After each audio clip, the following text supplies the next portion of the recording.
الحمد لله نحمده ونستعينه ونستغفره ونؤمن به ونتوكل عليه ونعوذ بالله من شرور أنفسنا ومن سيئات أعمالنا من يهده الله فلا مضل له ومن يضلل فلا هادي له ونشهد أن لا إله إلا الله وحده لا شريك له ونشهد أن محمدا عبده ورسوله صلی اللہ تعالی علیہ وعلی آلہ واصحابہ وبارک وسلم تسلیما کثیرا کثیرا۔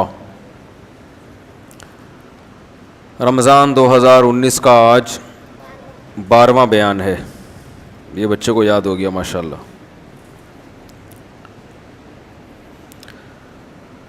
کل ہم نے سورہ ہود پڑھی تھی، چونکہ سورہ توبہ کو ہم نے ذرا زیادہ ڈیٹیل میں بیان کیا تو کچھ صورتیں پچھلی رہ گئیں۔ سورہ ہود میں اللہ تعالیٰ نے پچھلی امتوں میں جو پیغمبر آئے تھے ان کے واقعات کو تفصیل سے بیان کیا ہے، تو میں اس کا جلدی تھوڑا سا خاکہ بیان کر دیتا ہوں تاکہ وہ تمام پیغمبروں کی دعوت اور ان کی قوم کا جواب آپ کے سامنے سے ایک دفعہ گزر جائے۔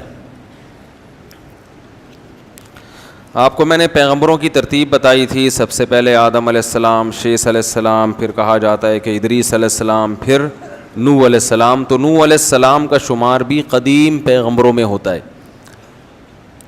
اللہ فرماتے ہیں وَلَقَدْ أَرْسَلْنَا نُوحًا إِلَىٰ قَوْمِهِ إِنِّي لَكُمْ نَذِيرٌ مُّبِينٌ۔ ہم نے نوح کو ان کی قوم کی طرف بھیجا اور انہوں نے کہا میں تمہیں کھلا ڈرانے والا ہوں، صاف صاف بتا رہا ہوں کہ تم جن بتوں کی عبادت کرتے ہو، ود سوا یعوق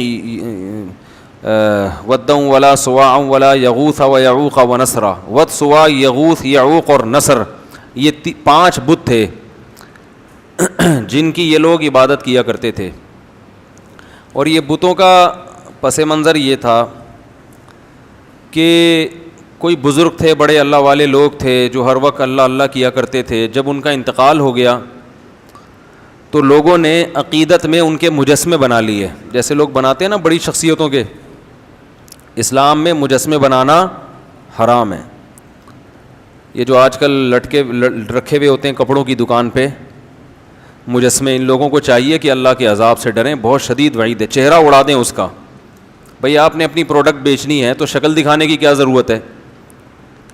تو وہ چہرہ اڑا دیں پھر بے شک ٹھیک ہے، یا چہرہ مسخ کر دیں، ایسے ناریل جیسا گول سر اوپر رکھا ہوا اڑا کے، آنکھ ناک کان نہ بنا ہوا ہو۔ تو 5 بت تھے جو اصل میں بزرگ تھے، تو ان کی یادگاروں کے طور پر انہوں نے بت بنا لیے۔ تو شروع میں تو صرف یہ یادگاریں تھیں، آہستہ آہستہ ان کی عبادت بھی شروع ہو گئی۔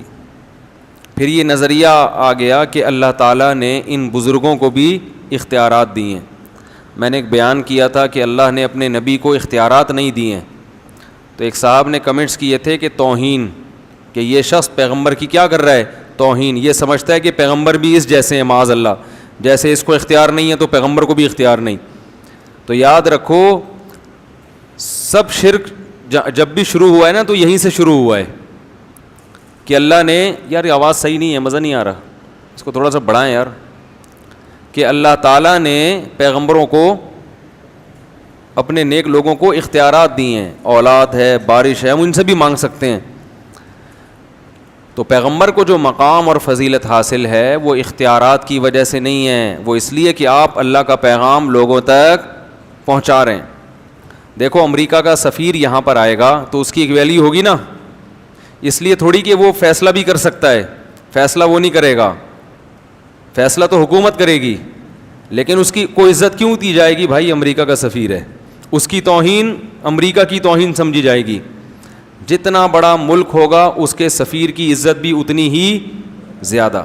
تو اللہ سب سے بڑا ہے تو اللہ کے سفیر کی ویلیو بھی سب سے زیادہ ہے۔ تو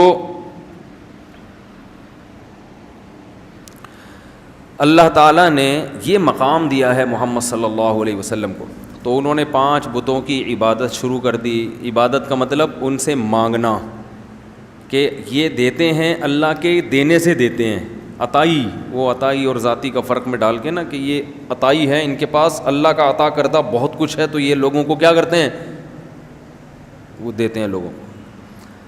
تو پہلی دفعہ نوح علیہ السلام وہ پیغمبر تھے جو دنیا میں شرک کو ختم کرنے کے لیے آئے. اس سے پہلے لوگوں میں شرک نہیں تھا, بدعملی تھی, بدعملی, اس کو ٹھیک کرنے کے لیے پیغمبر آتے تھے.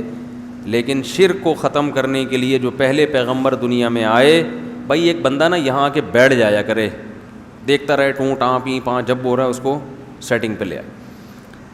تو وہ بیچارہ وہ کیمرہ بھی سنبھال رہا ہے, وہ بٹن کسی اور کے حوالے کر دے نا,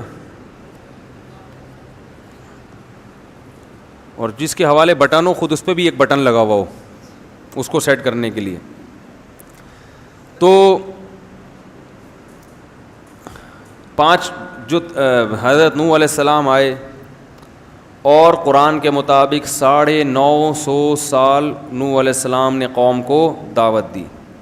اس سے پتہ چلتا ہے کہ لوگ اپنی جو خاندانی پرمپرائیں ہیں ان کو چھوڑنے کے لیے تیار نہیں ہوتے, کہ بھئی ہمارے باپ دادا کا نظام, ہمارا کلچر اس کو قبول نہیں کرتا. ایکچولی معذرت کے ساتھ, یہ جو میں شادیوں پہ رٹے لگاتا رہتا ہوں نا, اس کو بھی پتہ ہے آپ کیوں قبول نہیں کرتے, کہ ہمارا کلچر قبول نہیں کرتا. دلائل کی دنیا میں آپ کے پاس کوئی جواب نہیں ہے, طنز بھی کرتے ہیں, سب کچھ کرتے ہیں, لیکن بس کلچر قبول نہیں کرتا. تو ساری فساد کہاں سے آتا ہے؟ اچھائیاں بھی کلچر سے آتی ہیں, لیکن برائیاں بھی کلچر سے آتی ہیں. تو ہمیں یہ دیکھنا چاہیے کہ جو کلچر کی اچھی چیزیں ہیں ان کو اڈاپٹ کرنا چاہیے, جو بری چیزیں ہیں.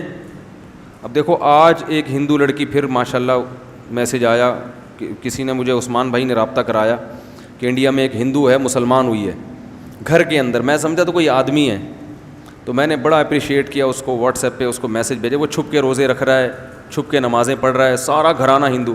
بعد میں اس نے بتایا کہ میں لڑکی ہوں. عورت کے لیے, ایک لڑکی کے لیے کتنا مشکل کام ہے اپنے خاندان سے بغاوت کرنا.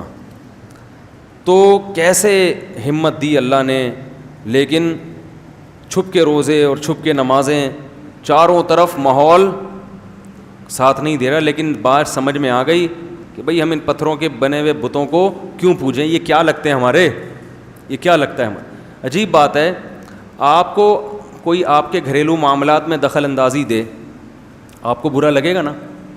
کوئی بندہ آئے جو آپ کا بڑا دوست ہو, کہ اور بھائی بتاؤ بھابھی آج کل تمہارے ساتھ سیٹ چل رہی ہیں, آپ بولیں گے کہ تو میرا کیا لگتا ہے بھائی, یا تو میں نے تیرے ساتھ شیئر کیا ہو اپنے گھریلو معاملات, پھر تو مجھ سے پوچھے تو ٹھیک ہے, تو خام میں آگے پوچھ رہا ہے بھابھی واپس آ گئی ہیں ٹھیک ہے, تو آپ کہیں گے بھائی تو میرا کیا لگتا ہے جو تم مجھ سے اتنی ڈیٹیل میں پوچھ رہا ہے. تو ایک انسان, اس سے کے سامنے آدمی اپنے گھریلو حالات شیئر نہیں کرتا, اور اگر وہ خود سے دلچسپی لے تو غصہ ہو جاتا ہے. تو انسان کی تو پھر بھی ایک ویلیو ہے. تو جن بتوں کو آپ نے اپنے ہاتھوں سے بنایا وہ تو انسان سے بھی کم ہیں, ان کے سامنے اپنے سارے راز فاش کر دینا کہ میں نے یہ کیا تھا, بھگوان میرے یہ معاف کروا دو, میرے آج کل پیسے نہیں ہیں جیب میں, پیسے دلوا دو. تو ساری اپنی ذاتی پرسنل باتیں اس کے ساتھ شیئر کرنا, یہ تو میرے بھائی اور بھی زیادہ غلط بات ہے نا, تو بہت ہی بری بات. آپ بھگوان سے بولا کرو تو میرا کیا لگتا ہے بھائی, جو میں تجھے اپنے دکھڑے سناؤں, تو لگتا کیا ہے ہیں بھائی, تجھے تو کمپنی نے بنایا ہے. بس زیادہ نہیں بولوں گا میں. وہ ایک اور ہندو کا فون آ رہا ہے, وہ ہندو ہی ہے, وہ کہہ رہے یار آپ مذاق اڑاتے ہو ہندو مذہب کا. میں نے مذاق تو نہیں اڑایا بھائی کبھی. خیر, تو اللہ ہدایت دے, عقل سلیم عطا فرمائے. تو نوح علیہ السلام نے 950 سال دعوت دی ہے, 40-50 سے زیادہ لوگ ایمان نہیں لائے, 40-50. اور دن میں بھی پکارا, رات کو بھی پکارا, ربی انی دعوت قومی لیلا و نہارا. دن میں بھی گیا, رات کو بھی گیا. اور کیا ہو گیا تھا کہ دیکھ کے نا آنکھوں میں, کانوں میں انگلیاں ڈالنے لگے تھے لوگ. اس وقت عمریں لمبی ہوتی تھیں لوگوں کی, قد بھی بڑے لمبے ہوتے تھے. نبی صلی اللہ علیہ وسلم نے فرمایا آدم علیہ السلام کا قد 60 گز تھا. 60 گز کتنا ہوگا بھائی, یہاں سے وضو خانے تک. پاؤں کتنے بڑے بڑے ہوں گے بھائی, آنکھیں, بہت اللہ نے قد دیے تھے پہلے لوگوں کو. گھستے گھستے اتنے سے ہو گئے. اس زمانے میں تو بچے اتنے بڑے پیدا ہوتے تھے, بلکہ اس سے بھی بڑے بچے پیدا ہوتے ہوں گے. میں سوچتا ہوں اس زمانے کا انسان ہم لوگوں کو دیکھ لے, جیب میں ڈال کے چلا جائے گا. بولے کہ یہ کیا ہو یار تم لوگ ہو کیا, اور فن خوانی ایسے ہے, محلے کے دادا ایسے بنے ہوئے ہوں گے. تو چونٹیاں ہیں ہم لوگ تو ان کے مقابلے میں. تو عمریں بھی لمبی تھیں اور قد بھی لمبے تھے, ہوتے ہوتے اتنے سے رہ گئے ہم لوگ. اب آگے پتہ نہیں کیا ہوگا. یہ اگر سب چائنیز بن گئے فیوچر میں جا کے تو پتہ نہیں کیا ہوگا. تو وہ چائنیز اتنے چھوٹے چھوٹے تھائی لینڈ کے لوگ نا, ہم لوگ جب تھائی لینڈ میں لفٹ میں سوار ہوتے تھے تو لفٹ پہ لکھا ہوتا تھا 10 آدمیوں کی جگہ ہے, تو ہم بھی 5 ہی آتے تھے کہ لفٹ کا سائرن بجنا شروع ہو جاتا تھا. ہم حیران ہوتے, آواز صاف آ رہی ہے آپ لوگوں کو؟ ہم حیران ہوتے کہ یار جگہ تو 10 آدمیوں کی ہے, 5 کے بعد ہی یہ سائرن بجنا شروع.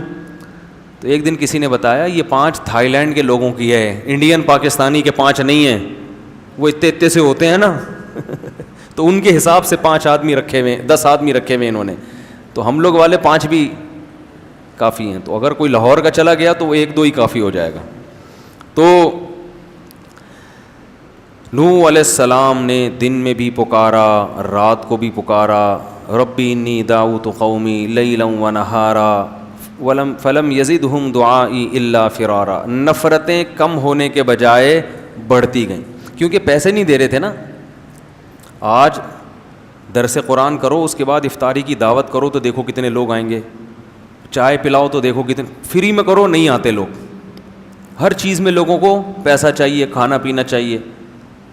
تو کیونکہ پیسے نہیں دے رہے تھے تو لوگوں کو آپ کی دعوت سمجھ میں نہیں آ رہی تھی. بالآخر ایک وقت آیا, اب میں تھوڑے سے وہ کلام پڑھ کے سناتا ہوں. اللہ تعبدوا الا اللہ, آواز گونج رہی ہے, مجھے سمجھ میں نہیں آ رہی, پتہ نہیں آپ لوگ کو کیسے, اس کو ذرا کنٹرول کریں بھائی آواز کو.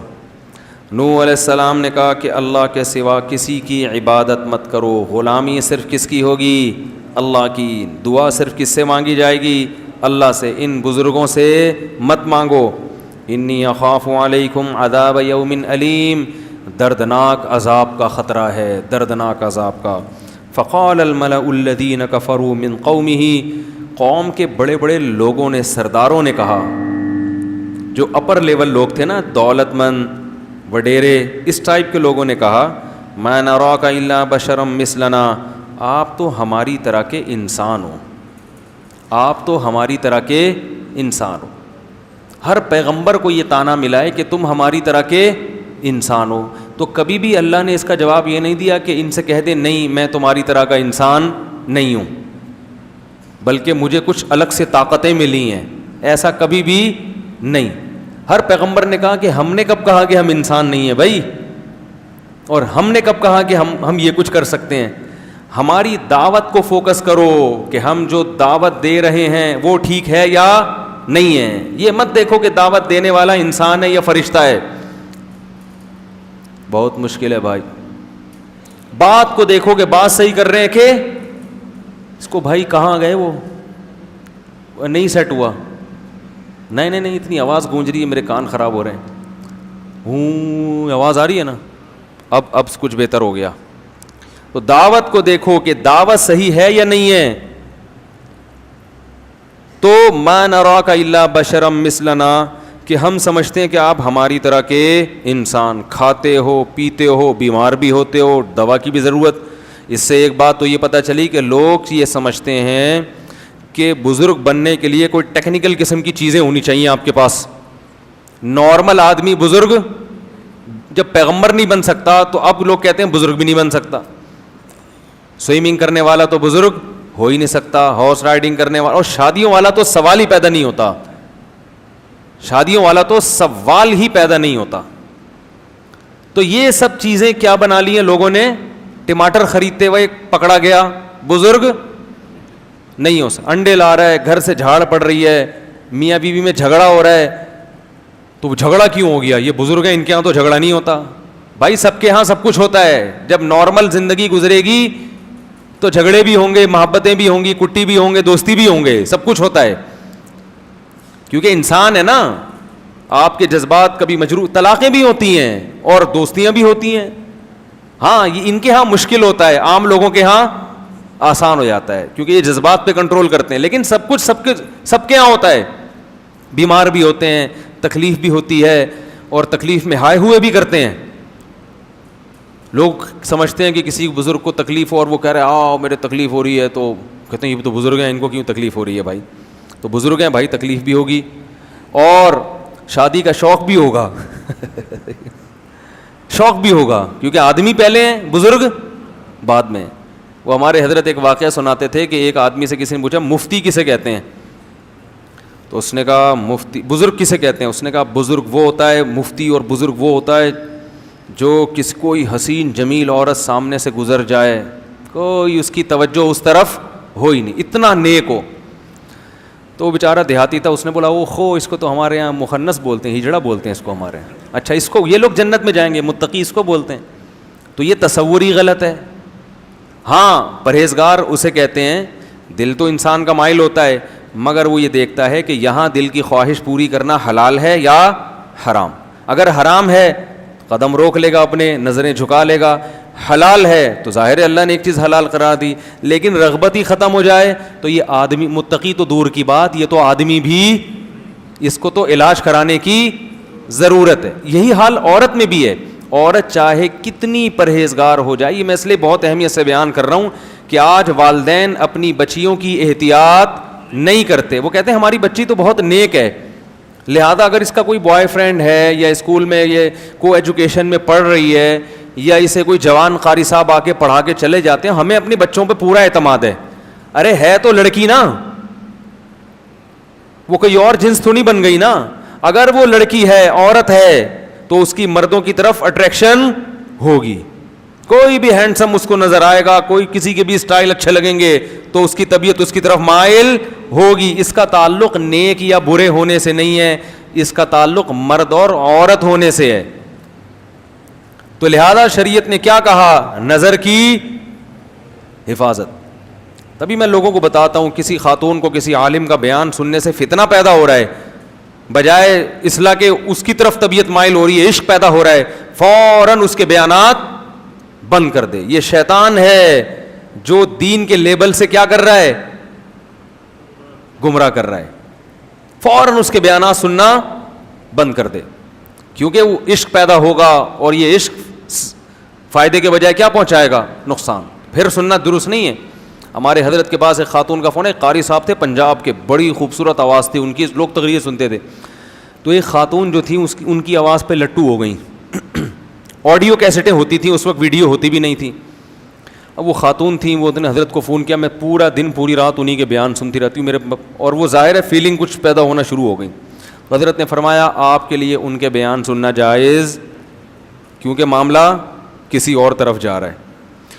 تو مرد ہو یا عورت ہو بھائی, وہ ان کی جنس تھوڑی تبدیل ہوگی, تو اس لیے اپنی بچیوں کو بوائے فرینڈ سے بچائیں, ٹھیک ہے نا, لڑکوں کے ساتھ میل جول سے بچائیں. ہم نے بڑی بڑی نیک لڑکیاں بگڑتے ہوئے دیکھی ہیں, گھروں سے بھاگتے ہوئے دیکھی ہیں. ماں باپ اعتماد کرتے ہیں ہماری بچی ہمارا خون کبھی دھوکہ نہیں دے سکتا. او بھائی وہ کیوں نہیں دے سکتا دھوکہ یار, جب اس پہ عشق چڑھے گا, آپ پہ چڑھ جائے تو پھر آپ اپنے میاں کو دھوکہ دے کے بھاگ جاؤ گی. ہاں یہ عشق ایسی خطرناک چیز ہے. تو بچی پہ, وہ تو جوان ہے, اس پہ تو عشق چڑھنے کا زیادہ خطرہ ہے اور وہ گھر سے بھاگنے کا خطرہ ہے. تو اپنے آپ کو بھی خود بچائیں ان فتنوں سے, اور اپنے گھر کی مستورات کو بھی بچائیں, ان کی خود نگرانی کریں. واٹس ایپ, فیس بک, ان کے جہاں فائدے ہیں وہاں نقصانات بھی بہت ہیں. نقصانات کی فہرست اگر ہم بیان کرنا شروع کریں تو آپ کانوں کو پکڑ لیں گے, ایسے ایسے گھر تباہ ہوئے ہیں ان چیزوں سے. تو ان کو کنٹرول میں رکھنا ضروری ہے. جوان بیٹی کو موبائل لے کے دینے کی ضرورت نہیں ہے, اور اگر دیا ہے کسی ضرورت سے تو اس کو چھپ کے بات نہ کرنے دیں. اسے بولیں بیٹا جب گھر میں موجود ہیں سب, تو نمبر سب کے سیو ہونے چاہیے, ان نون کال آپ کو ریسیو کرنے کی اجازت, بولو نا بھائی, نہیں ہے. یہ بچیوں کو بتا دیا جائے, سب کے نمبر سیو کر لو, اور خام خواہ ایسا موقع دینا جس سے بدگمانی ہو, یہ درست نہیں ہے. تو یہ سب نگرانی ہوگی تو صالح معاشرہ وجود میں آئے گا. بے لگام چھوڑ دیا کہ ہم سب نیک ہیں, تو شیطان کس لیے بنا ہے بھائی, ہیں سارے ہی نیک ہو تو جہنم میں کون جائے گا, ہیں ویسے ہی 4 آدمی, چلیں چھوڑیں وہ پھر زیادہ ہو جائے گا. تو نوح علیہ الصلاۃ والسلام نے سمجھایا تو قوم کیا کہتی ہے, ما نراک. ہاں تو میں بتا رہا تھا پیغمبر بھی بشر ہوتے تھے. ما لہذا الرسول یأکل الطعام ویمشی فی الاسواق. نبی کو پتہ ہے کیا تانے دیتے تھے مشرکین؟ یہ کیسا، یہ تو سید الانبیاء ہے، یہ تو تمام پیغمبروں کا سردار ہے. یأکل الطعام، یہ تو کھانا بھی کھاتا ہے. ویمشی فی الاسواق، یہ تو بازار میں خریداری بھی کرتے ہیں. یہ سید الانبیاء، یہ کائنات کے سردار، یہ تو بازار میں، ان کو تو بھائی اللہ تو ان سے راضی ہے، ان کو تو گھر میں آلو پیاز ٹماٹر اور یہ ساری چیزیں گھر میں پہنچنی چاہیے نا. یہ تو اللہ سے دعا مانگے ایک دم سب کچھ آ جائے گھر میں. یہ پیغمبر ہو کے بازار میں خریداری کر رہے ہیں. لولا انزل الیہ کنز، آسمان سے خزانے کیوں نہیں اترتے ان کے اوپر؟ فرعون نے کیا تانا دیا موسیٰ علیہ السلام کو کہ میرے پاس دنیا کی ہر نعمت ہے، یہ تو غریب ہے، مسکین ہے، طاقت تو میرے پاس ہے، اگر اللہ ان سے خوش ہے تو پاور مجھے کیوں دی، ان کو کیوں نہیں دے دی اللہ نے؟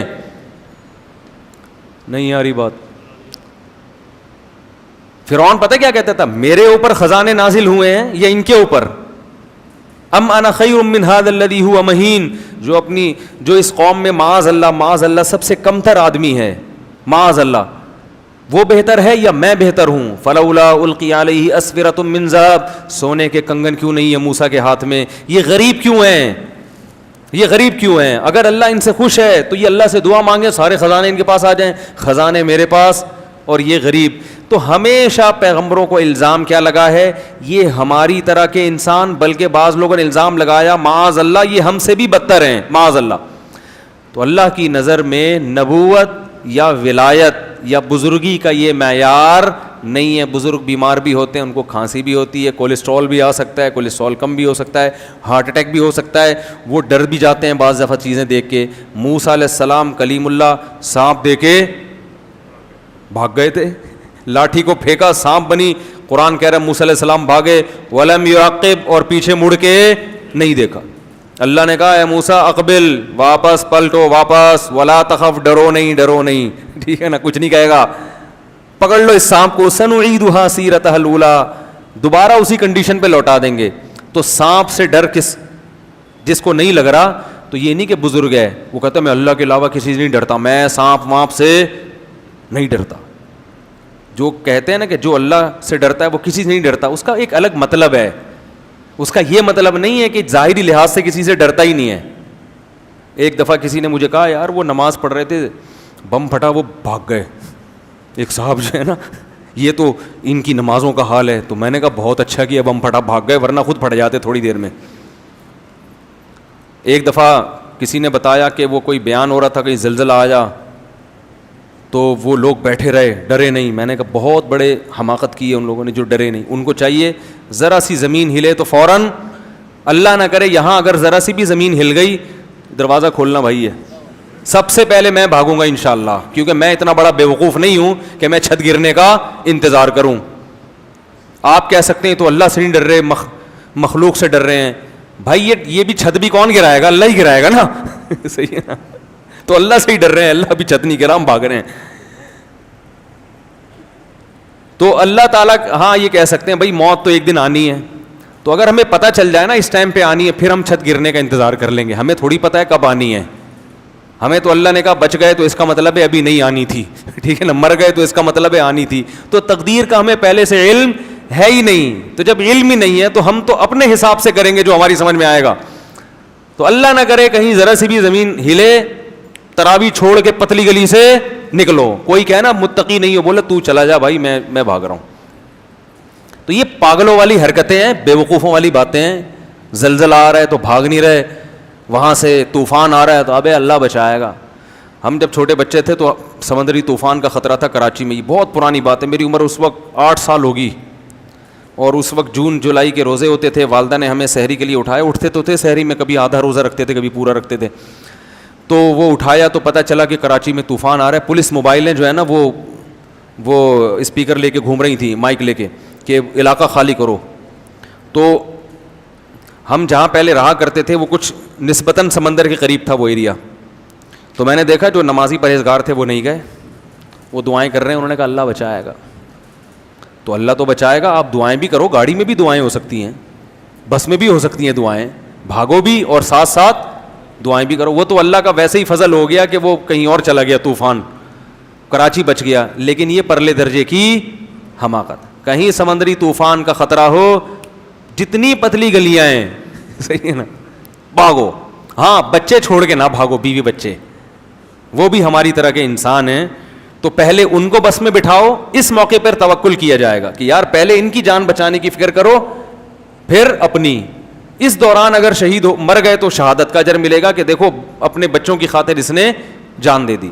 ایسا نہ بھاگو کہ ان کو چھوڑا اور نکل لیے, پہلے ان کو سیف سائڈ, پھر خود نکلو وہاں سے, لیکن نکلو ضرور. تو یہ بزرگی کی, تقوی کی جو عجیب عجیب سی ہم لوگوں نے, وہ ملا نصیر الدین کے واقعات بڑے مشہور ہیں نا, وہ بڑے ہوشیار آدمی تھے. ایک دن ایک آدمی جو تھا وہ بارش میں چھتری لے کے جا رہا تھا. ملا نے کہا بتاؤ, ملا نصیر نے کہا بتاؤ بارش اللہ کی نعمت ہے یا نہیں؟ اس نے کہا ہے. اس نے کہا اس اللہ کی نعمت سے جان چھڑا رہے ہو یار تم ہیں. جگہ جگہ قرآن میں اللہ نے کہا ہے کہ یہ بارش کیا ہے, اللہ کی نعمت. اللہ نعمت دے رہا ہے اور تم اپنے آپ کو بچا رہے ہو. بیچارہ شرمندہ ہوا, چھتری ہٹا دی اس نے, تھا تو مسلمان, اب بھیگتا ہوا جا رہا ہے, ٹھٹرتا ہوا نا, بخار ہو گیا. اگلے دن پھر بارش ہوئی تو ملا صاحب چھتری لے کے جا رہے ہیں. اس نے بولا یہ تو اللہ کی رحمت ہے, بچ کیوں رہے ہو؟ اس نے کہا میں گناہ گار, اللہ کی اس رحمت کو اپنے پاؤں سے روندوں یہ مجھ سے برداشت نہیں ہوتا. یہ پانی میرے پاؤں کے نیچے آ کے گرے ہیں, میں گناہ گار, ایسا گناہ گار, میں اس نعمت کا مستحق کہاں اس نعمت, ایسے کر کے ڈیڑھ ہوشیاری.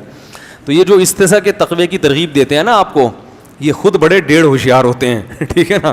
جیسے ہی زلزلہ آئے گا سب سے پہلے یہ فرار ہوں گے.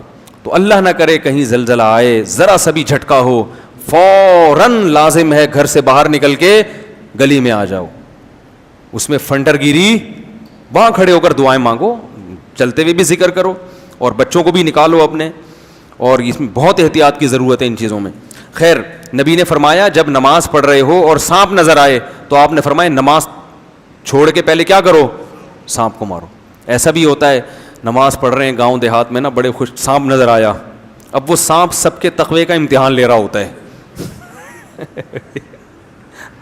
وہ سانپ جو ہے نا تقوی کا کیا لے رہا ہوتا ہے, دیکھوں کون نماز توڑتا ہے, کیونکہ وہ سمجھتے ہیں کہ جو توڑے گا وہ تقوی کے خلاف. تو توڑ دو بھائی. نماز کے دوران کوئی بیمار ہو کے گر جائے تو نماز توڑ کے اس کو اٹھا کے فوراً ہاسپٹل لے کے جاؤ. تو یہ بھی ہونا چاہیے کہ فوراً نماز توڑ کے بھائی اس کو ہاسپٹل لے کے جاؤ. کوئی بھی مسئلہ ہو, نماز کے دوران کوئی دہشت گردی کا خطرہ ہو, خدا نخواستہ کوئی آپ کو مشکوک آدمی نظر آیا, نماز توڑ کے فوراً اس کو پکڑو پہلے جا کے. سمجھ رہے ہیں, امام کو نظر آیا کوئی مشکوک آدمی محراب میں, بالفرض امام کو چاہیے فوراً پتلی گلی سے نکل جائے. تو یہ سب چیزیں ہمارے دین اور مذہب کا حصہ ہیں, ایسی احتیاطی تدابیر اختیار کرنا. اچھا میرے بھائی, تو وہ کیا کہنے لگے, ہماری طرح کے انسان ہیں, اور وَمَا نَرَاكَ اتَّبَعَكَ إِلَّا الَّذِينَ هُمْ أَرَاذِلُنَا بَادِيَ الرَّأْيِ. دوسری بات یہ, آپ کو جو فالو کرنے والے لوگ ہیں نا وہ بھی قوم کے پست ترین لوگ ہیں, غریب لوگ. جیسے میں نے اس دن بیان میں بتایا تھا نا تفصیل سے کہ زیادہ تر دین کی دعوت کو کون لبیک کہتا ہے, غریب مسکین زیادہ ہمیشہ پہل وہی کرتے ہیں. تو آپ کے پاس جو بیٹھنے والے لوگ ہیں وہ کیا ہیں, غریب مسکین. دوسری جگہ انہوں نے کہا ان کو ہٹاؤ تو پھر ہم آئیں گے. تو نوح علیہ السلام نے کہا یا قوم ارأیتم ان کنت علی بینۃ من ربی, بتاؤ میں اپنے رب کی طرف سے مضبوط دلیل پر ہوں, میں جو باتیں کرتا ہوں ان باتوں پہ بتاؤ کہ اعتراض ہے یا نہیں ہے, وہ دلیل کے لحاظ سے درست ہیں یا نہیں. یہ کہ میں بھی کھاتا ہوں, میں بھی پیتا ہوں, میں بھی بیمار ہوتا ہوں اور یہ غریب لوگ میرے پاس, یہ کوئی دلیل نہیں ہے. انلزمکموہا وانتم لہا کارہون ویا قوم لا اسألکم علیہ مالا, اے میری قوم میں اس تبلیغ پر تم سے پیسے نہیں لے رہا. پوری قوم کی مخالفت مول لے کر 900 سال ہو گئے مخالفت کی ہے, تو یہ بھی تو میرے برحق ہونے کی علامت ہے. مجھے کیا مل رہا ہے اس سے, 900 سال کا عرصہ ہو گیا اور میں تم سے کوئی اجر نہیں لے رہا, پوری قوم سے میں نے ٹکر لی ہوئی ہے. وما انا بطارد الذین آمنوا, رہا یہ مسئلہ کہ ان غریبوں کو اپنی مجلس سے نکال دوں, تو ما انا بطارد, یہ میرے لیے ممکن نہیں ہے, یہ نہیں ہو سکتا. چاہے سارے کافر ہو کے مر جاؤ, جو ایمان لانے والا ہے اس کو میں اپنی مجلس سے نکال دوں غریب یا مسکین ہونے کی بیس پہ, یہ میرے لیے ممکن نہیں ہے. انہم ملاقو ربہم, یہ بھی کل اپنے رب سے ملاقات کریں گے, ان کے اعمال کا بھی ان کو بدلہ دیا جائے گا. تمہارے اعمال کا بھی تم کو بدلہ دیا جائے گا. اللہ کی نظر میں امیر اور غریب کا فرق نہیں ہے. اور آگے کہنے لگے من ینصرنی من اللہ ان طردتہم, اگر میں نے ان کو دھتکار دیا, مجلس سے منع کر دیا, تو بتاؤ تم اللہ کے عذاب سے مجھے بچا سکتے ہو؟ پھر اگر گارنٹی دو, ٹھیک ہے نا, پھر میں اللہ سے پوچھوں گا کہ یہ بچا سکتے ہیں, تو اللہ بتائے گا ہاں بچا سکتے ہیں, تو ٹھیک ہے, کون بچائے گا بھائی مجھے؟ رہا یہ مسئلہ کہ میں تمہاری طرح کا انسان ہوں, تم یہ کہتے ہو, تو میں نے کب دعویٰ کیا ہے کہ میں تم سے ہٹ کر کوئی انسان ہوں؟ میں نے یہ دعویٰ, بولو بھائی, کیا ہی نہیں ہے. ولا اقول لکم عندی خزائن اللہ, میں یہ دعویٰ نہیں کرتا کہ میرے پاس اللہ کے خزانے ہیں, نہیں ہے میرے پاس خزانے. ولا اعلم الغیب, اور نہ میں غیب کی خبریں جانتا ہوں. ولا اقول انی ملک, نہ میں نے یہ دعویٰ کیا کہ میں فرشتہ ہوں. ولا اقول للذین تزدری اعینکم لن یؤتیہم اللہ خیرا, اور جن لوگوں کو تم ذلیل سمجھ رہے ہو, ان غریبوں کو, ان کے بارے میں کبھی یہ دعویٰ ہی نہیں کرتا کہ اللہ ان کو جنت میں داخل نہیں کرے گا, یا یہ واقعی ذلیل لوگ ہیں. یہ تو تمہاری رائے ہے, میں اس رائے سے متفق نہیں ہوں. تو میں جو دعویٰ کر رہا ہوں نا, اس پہ کوئی اعتراض کرو. جو دعوے میں نے کیے ہی نہیں ہیں وہ میرے مقابلے میں کیوں پیش کر رہے ہو بھائی؟ قالوا یا نوح قد جادلتنا, 950 سال جب اس اکھاڑ پچھاڑ میں گزرے ہیں نا, ہر وقت یہی باتیں, وہ یہ کہہ رہے ہیں, وہ یہ کہہ رہے ہیں, وہ یہ کہہ رہے ہیں. 950 سال جب گزر گئے تو قوم کہنے لگی قد جادلتنا فاکثرت جدالنا, اے نوح ہمارا تیرا جھگڑا بہت لمبا ہو گیا ہے اور یہ بہت طول پکڑ گیا ہے, اب اس کو ختم کر دینا چاہیے, اس جھگڑے کو, اب اس جھگڑے کو ختم کر دینا چاہیے. کیسے؟ فاتنا بما تعیدنا ان کنت من الصادقین, جس عذاب کا تو وعدہ کرتا ہے نا, اب وہ عذاب لے آ. ہم تو ایمان لانے والے نہیں ہیں, تو اپنی دعوت میں لگا رہے گا, ہم انکار کرتے رہیں گے. یعنی گویا بزبان حال یہ کہنا چاہ رہے ہیں کہ آپ کا بھی ٹائم ویسٹ ہو رہا ہے اور ہمارا بھی ٹائم ویسٹ. خام خواہ کی جنگ ہے جس کا نہ کوئی سر نہ کوئی پیر. تو اب ایسا کرو کہ آر یا پار, اگر تو عذاب لے آ تو تو سچا, تو نہیں لا سکا تو اس کا مطلب معاذ اللہ تو جھوٹا ہے. نوح علیہ السلام نے کیا کہا؟ انما یاتیکم بہ اللہ ان شاء, دیکھو اللہ اگر چاہے گا تو عذاب بھی آ جائے گا.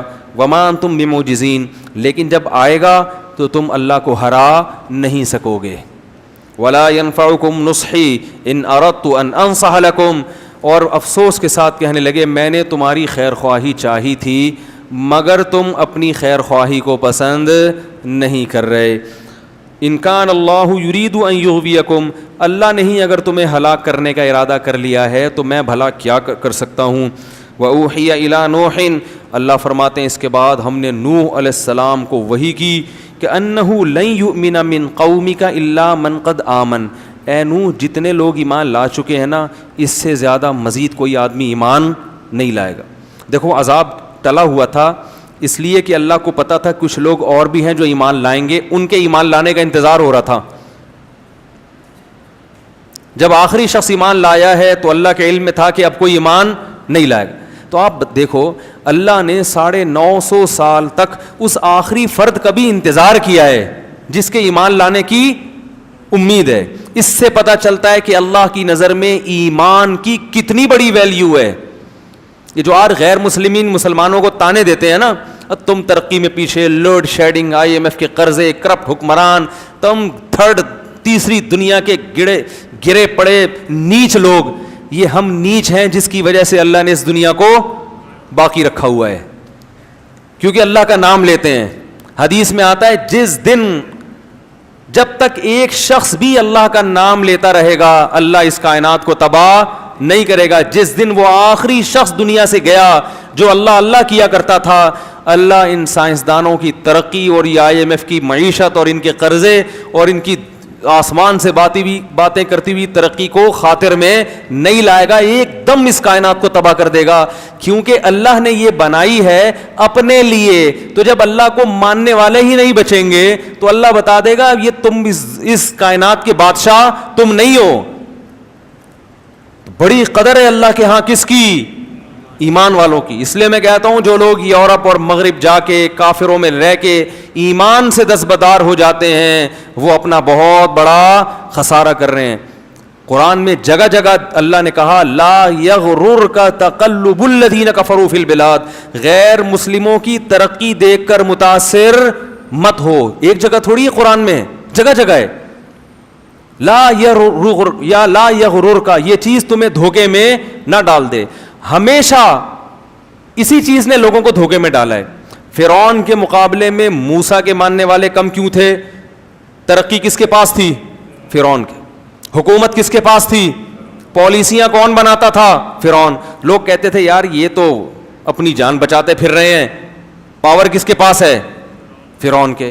تو زیادہ پلڑا کس کی طرف تھا؟ فرعون. قارون کے ماننے والے بولو نا زیادہ. اسی طرح آج بھی یہی ہے دنیا میں ہمیشہ. اور اللہ نے کیا فرمایا ایک اور جگہ پہ سورہ زخرف میں؟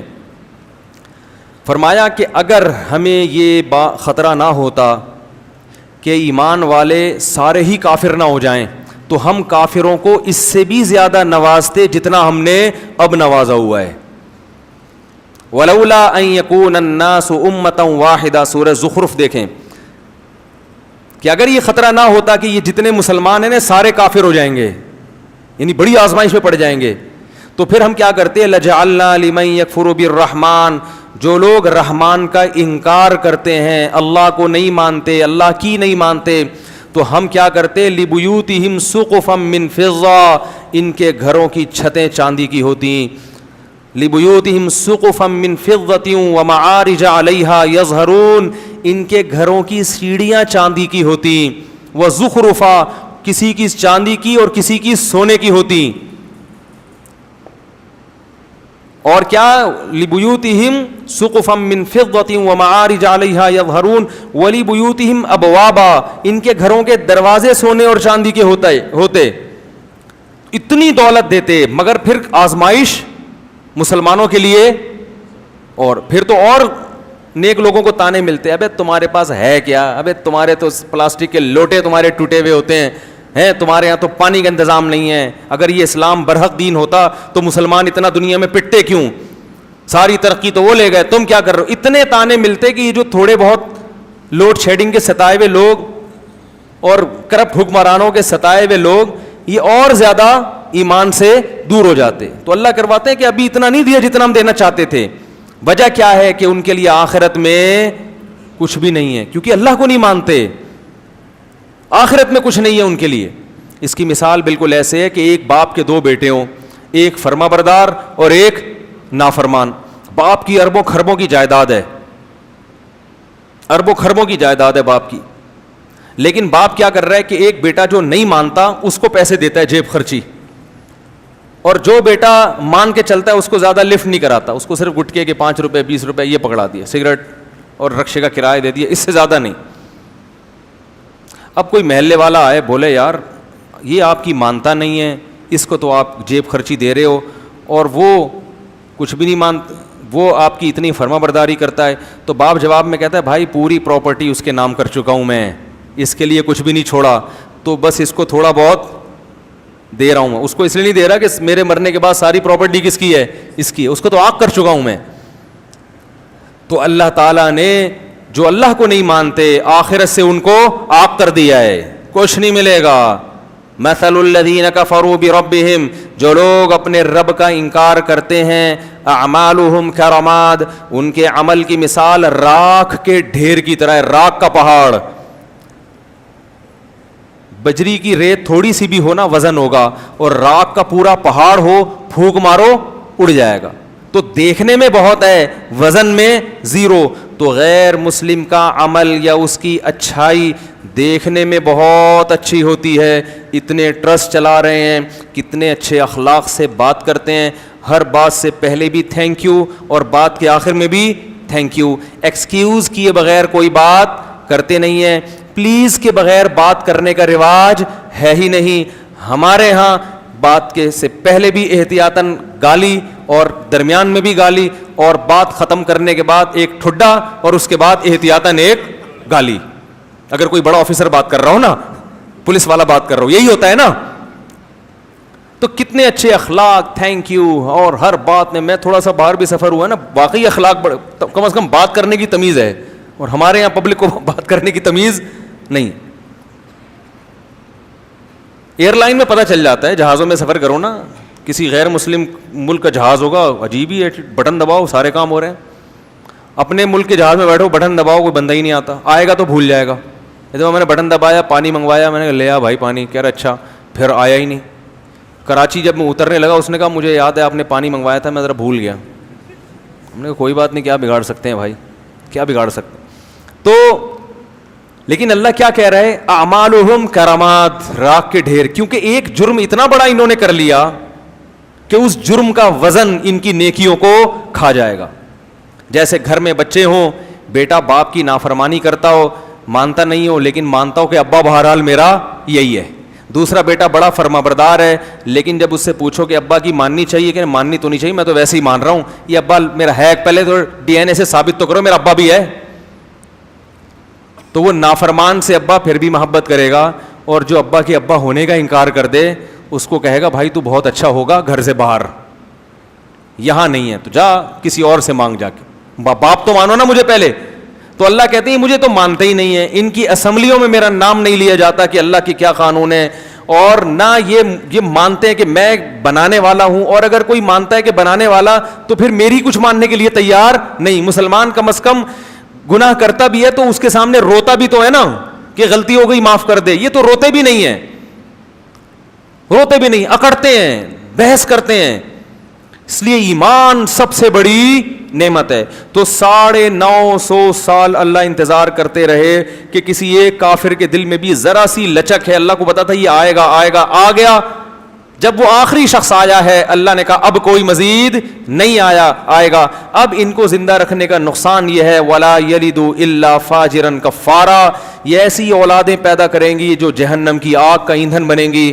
ایسی اولادیں پیدا کرنے کے لیے ان کو دنیا میں چھوڑنا یہ انسانیت پہ رحم نہیں ہے. ان کی اولادیں بھی ایسے ہی نکلیں گی. تو کیسا اللہ نے ایمان کی قدر کی, اور یہی نبی صلی اللہ علیہ وسلم کو بھی حکم دیا. جب مشرکین نے کچھ صحابہ کو لے جا کے قتل کر دیا نا, آپ صلی اللہ علیہ وسلم بہت غضبناک ہوئے, اور کچھ قبیلوں کے لیے آپ صلی اللہ علیہ وسلم بددعائیں مانگنے لگے, فجر کی نماز میں قنوت نازلہ پڑھنے لگے. تو اللہ نے قرآن میں آیتیں نازل کی, لیس لک من الامر شیء او یتوب علیہم او یعذبہم, اے نبی آپ ان کے لیے بد دعا نہ کریں, کیونکہ ان میں کچھ ایسے لوگ ہیں جن کو توبہ کی توفیق ملنے والی ہے. کچھ ایسے ہیں جن کو توبہ کی توفیق اللہ کے علم میں ہے کہ وہ ایمان قبول کر لیں گے. تو اللہ نبی کی بد دعاؤں کو ان کی طرف پھیرنا نہیں چاہتے. ابو سفیان مسلمان ہو گئے تھے, ابو جہل کے بیٹے اکرمہ, نبی تو سب کے لیے بد دعا کر رہے تھے نا, جب بہت ستایا تھا انہوں نے, اور فرمایا کچھ ایسے ہیں جو ایمان قبول نہیں کریں گے تو اللہ ان کو خود عذاب دے دے گا. لیکن اس کے چکر میں ان لوگوں کو بھی بد دعائیں لگ رہی ہیں جن کی قسمت میں ایمان لکھا ہوا ہے. تو ایمان اتنی بڑی نعمت ہے, اتنی بڑی نعمت. تو 40 45 یا 50 لوگ ایمان لائے, اور جب وہ آخری شخص ایمان لایا ہے, اللہ نے کہا اے نوح اب یہ لوگ ایمان نہیں لائیں گے. لن یؤمن من قومک الا من قد آمن فلا تبتئس بما كانوا يفعلون. اب کروں کیا ہے اللہ میں؟ نوح علیہ السلام کو اللہ نے حکم دیا, پیغمبر کو خود نہیں پتا ہوتا کہ اب ہوگا کیا, ہر چیز اللہ سے پوچھ رہے ہیں, غیب کا علم نہیں ہوتا. اللہ نے کہا وصنع الفلک, کشتی بنا.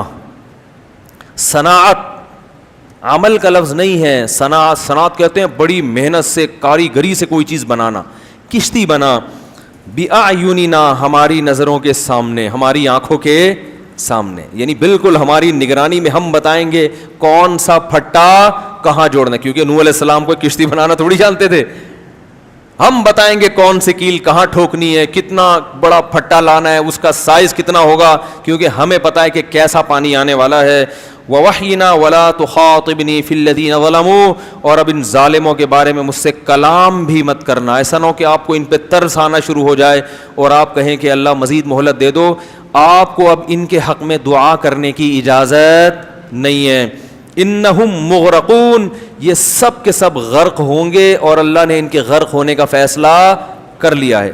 یہ واقعہ تو قرآن میں بھی ہے, اس کو یہودی بھی مانتے ہیں اور اس کو عیسائی. یہ دنیا میں اتنا بڑا واقعہ ہوا تھا کہ تمام آسمانی کتابیں یا کوئی ایسی تاریخی ورق جو اس زمانے سے چلا آ رہا ہے, ان تمام کتابوں میں, صحیفوں میں یہ واقعہ موجود ہے. آج بھی تورات میں بھی ہے اور انجیل میں بھی ہے. تھوڑی سی انہوں نے تبدیلی تو کر لی, مگر اس طوفان کا اور اس بارش کا اور پوری دنیا کے انسانوں کا تباہ ہونا یہ تمام کتابوں میں لکھا ہوا ہے. تو اللہ نے فرمایا وَيَصْنَعُ الْفُلْكَ, نوح علیہ السلام کشتی تیار کر رہے تھے. وَكُلَّمَا مَرَّ عَلَيْهِ مَلَأٌ مِّن قَوْمِهِ, جب بھی قوم کے وڈیرے اور سردار لوگ گزرتے, سخروا منہ, مذاق اڑاتے کہ پانی دور دور تک نہیں ہے, نہ کوئی دریا ہے. کشتیاں تیار بھی ہوتی ہیں تو دریا کے کنارے, تاکہ وہیں دھکا دے کے پانی میں لے جائیں. یہ تو دور تک نہ کوئی دریا ہے نہ بارش ہے, اور بارش بھی ہوتی ہے تو اتنا پانی تھوڑی ہوتا ہے کہ کشتیاں تیار کرنی پڑیں. تو مذاق اڑانے لگے. قال ان تسخروا منا, نوح علیہ السلام نے کہا اگر آج تم ہمارا مذاق اڑا رہے ہو, فإنا نسخر منکم, ان قریب ہم تمہارا مذاق اڑائیں گے. کہ کیسی تمہیں دعوت دی, کس رب کی طرف بلایا, دلائل کے انبار لگا دیے, مگر ماننے کے لیے تیار نہیں. کما تسخرون, جیسے تم مذاق اڑا رہے ہو, ان قریب ہم تمہارا مذاق اڑائیں گے. فسوف تعلمون, ان قریب تمہیں پتہ چل جائے گا. من یاتیہ عذاب یخزیہ, کون ہے جس پر ذلیل کرنے والا عذاب آئے گا اور ہمیشگی کا عذاب کس پر آنے والا ہے. حتی اذا جاء امرنا, قرآن کہتا ہے یہاں تک کہ جب ہمارا حکم آ پہنچا. کشتیاں تیار ہو رہی, کشتی تیار ہو رہی ہے, جب بن کے مکمل ہو گئی, اللہ فرماتے ہیں وفارت تنور, اور زمین کی دراڑوں سے پانی نکلنا شروع. زمین کے جو سوتے ہوتے ہیں نا جہاں بھی, اس سے پانی نکلنا شروع. قرآن نے ایک جگہ آتا ہے کہ ہم نے آسمان کے بند بھی کھول دیے اور زمین کے بند بھی, زمین سے بھی پانی نکلنا شروع اور آسمان سے بھی پانی, بہت تیز پانی برسنا شروع. قُلْ نَحْمِلْ فِيهَا مِنْ كُلٍّ زَوْجَيْنِ, ہم نے نوح سے کہا کہ ہر جانور کی قسم میں 2 جوڑے لے لو, نر اور مادہ, کیونکہ جانور بھی ہلاک ہو جاتے ہیں ظاہر ہے انسان کے ساتھ. ہر جانور جس کو بھی زمین میں رہنا ہے اس سے ایک من کلٍ, ہر قسم کے جانور جو بھی پانی میں رہنے والے نہیں ہیں, ان تمام جانوروں میں سے ایک جوڑا آپ رکھ لیں. وَأَهْلَكَ, اور اپنے رشتہ داروں کو بھی اس میں سوار کر لیں. إِلَّا مَنْ سَبَقَ عَلَيْهِ الْقَوْلُ, ہاں جس کے مقدر میں ہلاکت ہے وہ آپ کے ساتھ کشتی میں سوار نہیں ہوگا. وَمَا آمَنَ مَعَهُ إِلَّا قَلِيلٌ, اللہ فرماتے ہیں نوح کے ساتھ ایمان والے بہت تھوڑے لوگ تھے, بہت تھوڑے جو اس کشتی میں سوار ہوئے. وقال ارکبوا فیہا, جب سوار ہو گئے تو اللہ نے فرمایا ارکبوا فیہا, اس کشتی میں سوار ہو جاؤ. بسم اللہ مجریہا, اللہ کے نام سے اس کا چلنا ہے. ومرساہا, اور اللہ کے نام سے اس کا ٹھہرنا ہے. کشتی میں سوار ہونے کی دعا بھی یہی ہے کہ اللہ کے نام سے چلے گی اور اللہ کے نام سے ٹھہرے گی. ان ربی لغفور الرحیم, اور یہ کہو کہ میرا رب بہت مغفرت کرنے والا اور اپنے بندوں پر بہت رحم کرنے والا ہے. وہی تجری بہم فی موج, اللہ فرماتے ہیں وہ کشتی ایک موج کی طرح چل رہی تھی. جیسے سمندر کی لہریں اوپر نیچے ہوتی ہیں تو کشتی بھی ایسے ہو رہی تھی, اتنا طوفان آیا. کل جبال, پہاڑ کی طرح پانی کے اندر, ایسے جیسے بہت بڑا پہاڑ ہچکولے کھا رہا ہو, ایسے چل رہی تھی. اس موقع پر نوح علیہ السلام نے اپنے بیٹے کو پکارا. وکان فی مازل, وہ ایک کنارے پہ کھڑا ہوا یہ منظر دیکھ رہا تھا. یا بنی ارکم معنا, اے میرے پیارے بیٹے. بنیا کہتے ہیں پیارے, جب محبت سے بلانا ہوتا ہے نا, اے میرے پیارے بیٹے, ارکم معنا, میرے ساتھ کشتی میں ہمارے ساتھ سوار ہو جا.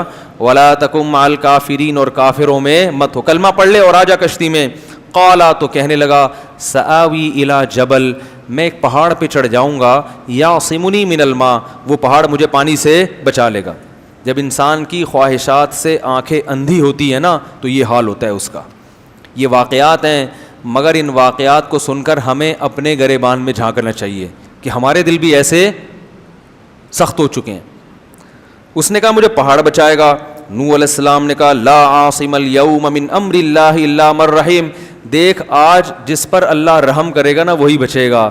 اپنی طاقت سے, وسائل اور اسباب سے کوئی بھی نہیں بچ سکتا. یہ بات ابھی ہو رہی ہے. قرآن کہہ رہا ہے وحال بینہم الموج, باپ اور بیٹے کے درمیان ایک لہر حائل ہوئی ہے. فکان من المغرقین, اور نوح علیہ السلام کے بیٹے کو لے کر اس نے پانی میں غرق کر دیا. قرآن میں دوسری جگہ آتا ہے اغرقوا فادخلوا نارا, پوری قوم غرق ہوئی اور آگ میں داخل. یہ قبر کا عذاب ہے. اس سے یہ بھی پتہ چلتا ہے کہ قبر کے عذاب کے لیے قبر میں دفن ہونا ضروری. لوگ کہتے ہیں نا قبر میں دفن نہیں ہوں گے تو کہاں سے عذاب ہوگا, تو اللہ کہہ رہا ہے سمندر پانی میں غرق ہوئے اور داخل کہاں ہوئے, آگ میں. آپ ایئر کنڈیشن کمرے میں سو رہے ہو اور خواب میں آگ میں جل سکتے ہو کہ نہیں جل سکتے؟ تو خواب کی مثال بھی, برزخ کی مثال بھی خواب کی طرح ہے. تو برزخ جب پانی میں مرتا ہے نا انسان تو کسی اور جہاں میں پہنچ جاتا ہے, وہاں آگ بھی ہے اور جنت کا باغ بھی ہے وہاں پہ. جب یہ وہ بیٹا بھی ہلاک ہوا تو سب ہلاک ہو گئے. قیل یا ارض ابلعی ماءکی, اللہ فرماتے ہیں ہم نے زمین کو کہا اے زمین اپنے پانی کو نگل لے. کیا عجیب بلاغت ہے.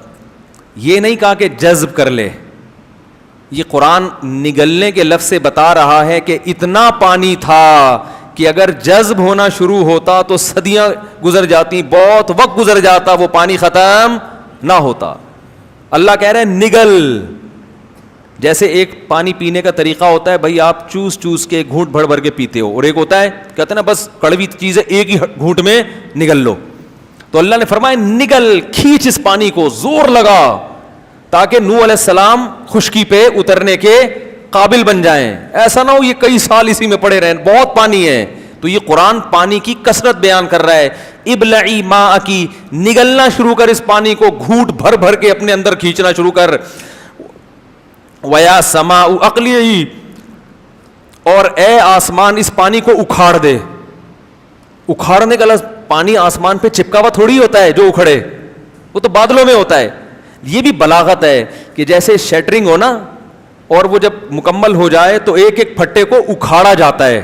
وہ اتنی مضبوطی سے چھت سے چپکا ہوا ہوتا ہے کہ اس کو اکھاڑا جاتا ہے. تو اللہ فرماتے ہیں اتنی کثرت سے پانی تھا کہ اگر ہم آسمان کو حکم دیتے نا کہ تھم جا, تو تھمتے تھمتے بھی کئی سال لگا دیتا.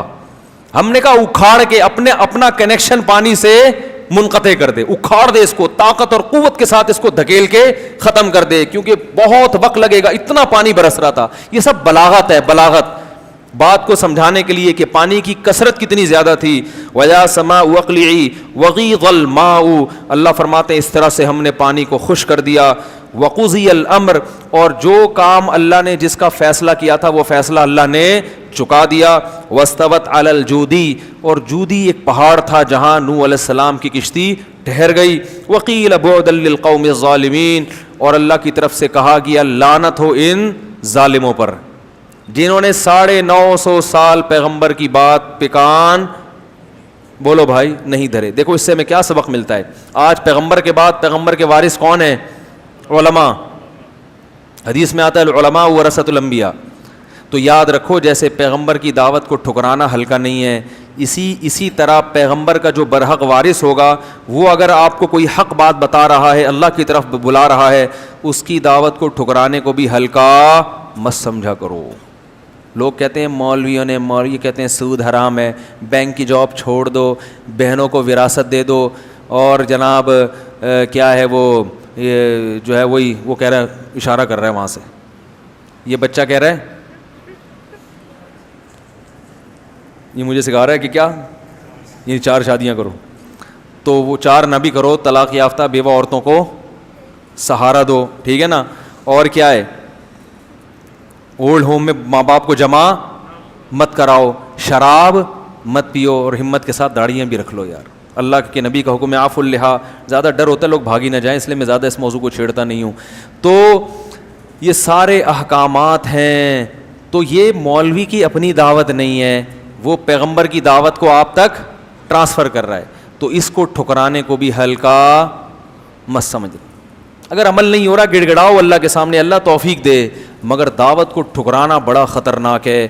اللہ یہ نہیں کہے گا کہ مولوی صاحب نے یہ کہا تھا, اللہ کہے گا, آپ بھی کہہ سکتے ہیں مولوی تو ہماری طرح کا آدمی ہے, ہم کیوں اس کو کیوں مانے ہم. تو یہی بات تو لوگ پیغمبروں کے ساتھ کرتے, ہماری طرح کے انسان ہیں. تو بھائی پیغمبر نے کیا کہا, دعوت دیکھو میری دعوت کیا دے رہا ہوں. اور پیغمبر تو کم از کم اتنا اہتمام تھا کہ پیغمبر جو دعوت دے رہے ہیں اس کی مخالفت نہیں. لیکن علماء میں اس بات کا امکان ہے کہ جس چیز کی طرف دعوت دے رہے ہوں اس پر عمل نہ کر رہے ہوں, اس کا امکان ہے, کیونکہ اللہ نے پیغمبروں کی حفاظت کا وعدہ کیا ہے, ہر مولانا کی حفاظت کا اللہ نے وعدہ نہیں کیا. البتہ علماء گمراہی پہ جمع ہو جائیں یہ نہیں ہو سکتا, سارے خراب ہو جائیں یہ نہیں ہو سکتا. تو آپ کو یہ نہیں دیکھنا ہے کہ بلانے والی کی شخصیت کون ہے, یہ دیکھنا ہے کہ بلا کس کی طرف رہا ہے. اللہ کی طرف بلا رہا ہے تو اس کی دعوت کو ٹھکرا نہیں سکتے آپ. یہ تبلیغ والے جو آتے ہیں نا دروازہ بجا کے کہتے ہیں ہمارے اندر دین آ جائے, تمہارے لوگ سب سے ہلکی دعوت اس کو سمجھتے ہیں. اللہ کے ترازو میں سب سے بھاری دعوت یہ. آپ کے گھر پولیو کے قطرے والے بھی آتے ہیں, بچوں کو پولیو پلانا ہے, وہ بھی دعوت دیتے ہیں آپ کو, نہیں پلاؤ گے تو پولیس آ جائے گی تھوڑی دیر میں. آپ کے گھر میں پیپسی والے بھی آتے ہوں گے, بھائی 4 پیپسی پر 1 فری آج کل پیکج چل رہا ہے, بتائیں کتنی پیپسی چاہیے. برگر والے بھی آتے ہیں, پیزا والے بھی, بھائی یہ دیکھیں یہ برگر ہمارے ہاں یہ پروڈکٹ ہے. ایک دفعہ میں نے فون کر کے منگوا لیا تھا, صرف برگر تھا وہ, اس کے اندر 1-2 فارمیلٹی کے لیے چپس کے ساشے رکھے ہوئے تھے. تو خیر آتی ہیں کمپنیاں کہ یہ منگوائیں تو اس میں 4 پہ 1 فری, اس طرح کے پیکج ہوتے ہیں نا. آپ سنتے ہیں یار, سن تو لو کیا کہہ رہا ہے, ہو سکتا ہے کوئی فائدے کی بات ہو, کارڈ لے کے رکھ تو لیتے ہیں آپ. ہوتا ہے نا, صرف بیچنے آتی ہیں خواتین, دیکھا ہوگا آپ نے کہ یہ کمپنی ہے, یہ صرف ہے ہمارا, دکان سے لیں گے اتنے کا ملے گا, ہم سستے میں بیچ رہی ہیں. لوگ تھوڑی سی دعوت سن لیتے ہیں, لیکن تبلیغ والے جب آتے ہیں نا, دین ہمارے اندر آ جائے, ساری دنیا کے اندر آ جائے, لوگ کہتے ہیں یہ تو ٹائم ویسٹنگ کے علاوہ کچھ بھی نہیں ہے. تو بھائی یہ وہ چیز ہے جس کا آخرت میں کیا ہوگا. پیپسی کا سوال نہیں ہوگا. اللہ کہے گا کہ میرے لیے کتنا ٹائم دیا تو نے, اس کو ہلکا مت سمجھا کرو, اس دعوت کو سن لیا کرو. میرے والد صاحب ایک بات کہتے تھے, جس نے حق بات سننے کا اپنے اندر تحمل پیدا کر لیا, اتنی برداشت پیدا کر لی کہ صرف سن لے, اللہ عمل کی خود بخود توفیق دے دیتے ہیں اس کو. جو بد عمل لوگ ہوتے ہیں نا, وہ سننا ہی گوارا نہیں کرتے, کہتے ہیں بند کرو بیان مولانا صاحب کیا لگایا ہے, وہ لگاؤ اس کو کوئی گانا لگاؤ ٹائٹ سا, نہیں تو رمضان چل رہا ہے تو قوالی لگا دو, ہیں رمضان چل رہا ہے تو کیا لگا دو, وہ ایک ہی چیز ہے, وہ گانا ہے, وہ قوالی. مقصد اس میں بھی تھرکنا, اس میں الگ اسٹائل میں تھرکنا ہے. اس میں لمبے لمبے بال ہوتے ہیں, منہ میں پان ہوتا ہے, اور گول گول پیٹ ہوتے ہیں, توندے ہوتے ہیں, یہ الگ ذائقہ ہے بھائی اس کا. میں ایکسپریس ٹی وی جاتا تھا پچھلے سال رمضان میں درس قرآن کی ریکارڈنگ کے لیے, تو اسٹوڈیو میں ریکارڈنگ ہوتی تھی. تو میں ایک دن جلدی چلا گیا, تو اسٹوڈیو میں قوالی چل رہی تھی, جہاں میں درس قرآن دے وہاں قوالی ہو دھم دھڑم دھم چل رہا ہے, اور وہ عجیب ناچ گانا. وہ خیر وہ قوالی بند ہوئی تو مجھے بٹھا دیا انہوں نے. اب ہم ٹوپی پگڑی پہن کے بیٹھے تھے, تو جتنے قوالی سن رہے تھے نا وہی ٹوپیاں پہن کے درس قرآن سننے کے لیے بیٹھ گئے. اڑی میں نے کہا یہ کیا ہے یار, ابھی یہ تھرک رہے تھے, ابھی کہہ رہے بھائی پروگرام یہ چل رہا ہے, اب تو سیزن کے حساب سے چلتے ہیں. کس کے حساب سے بھائی, پروگرام کے حساب سے چلتے ہیں. وہ سارے صوفی بن کے بیٹھے ہوئے ہیں. تو ان میں ایک پہ بڑا اثر ہو گیا تھا, جب میں درس دیتا تھا تو وہ بڑا روتا تھا, اور پھر اس نے مجھ سے رابطہ بھی کیا. میں نے کہا چلو, ایک کو تو اللہ نے ہدایت دی, وہ اس نے کبھی بیچارے نے سنا ہی نہیں قرآن, تو اس پہ اثر ہو گیا تھا کافی, پتہ نہیں شارٹ ہو گیا مارکیٹ سے, تو اللہ کرے نیک بن گیا ہو. تو سب سے جو بڑی دعوت ہے نا اللہ کی نظر میں, وہ دعوت ہے جو لوگوں کو اللہ کی طرف بلائے. وَمَنْ أَحْسَنُ قَوْلًا مِّمَّنْ دَعَا إِلَى اللَّهِ, اللہ فرماتے ہیں اس سے اچھی بات کسی کی ہو ہی نہیں سکتی جو لوگوں کو اللہ کی طرف بلائے. بس یہ واقعہ جلدی سے ختم کرتا ہوں میں. تو اللہ نے فرمایا جب وہ پہاڑ پر ٹھہری ہے, وَنَادَى نُوحٌ رَبَّهُ, نوح علیہ السلام نے اپنے رب کو پکارا. قال رب ان ابنی من اہلی, اے اللہ میرا بیٹا ہلاک ہو گیا, وہ تو میرا رشتہ دار تھا, میرے اہل میں سے تھا, اور تو نے وعدہ کیا تھا کہ میرے اہل و عیال میں سے کسی کو ہلاک نہیں کرے گا. اللہ نے کہا یا نوح انہ لیس من اہلک, وہ تیرے اہل میں سے نہیں تھا. انہ عمل غیر صالح, اس کا عمل ٹھیک نہیں تھا. اور پھر اللہ نے تنبیہ کی کہ مجھ سے دوبارہ ایسا سوال مت کرنا. نوح علیہ السلام نے اللہ سے استغفار کیا. اس کے بعد اللہ نے کہا یا نوح اہبط بسلام منا. اب پوری زمین میں اس وقت آبادی بھی ظاہر ہے کم ہوگی, اتنی تو نہیں ہوگی جتنی آج ہے, لیکن بہت بڑی خلقت ہلاک ہوئی ہے. تو نوح علیہ السلام اکیلے ان 40-50 آدمیوں کے ساتھ, باقی ساری انسانیت کیا ہو گئی, ہلاک.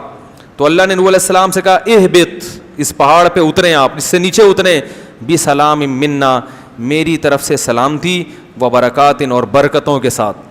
علیکا, یہ برکتیں آپ پر بھی ہوں گی, اور ان امتوں پر بھی جو آپ کے ساتھ ہیں, ان قوموں پر بھی جو آپ پر ایمان لانے والے لوگ ہیں, جو آئندہ نسل میں, سب پر اللہ کی طرف سے برکتیں.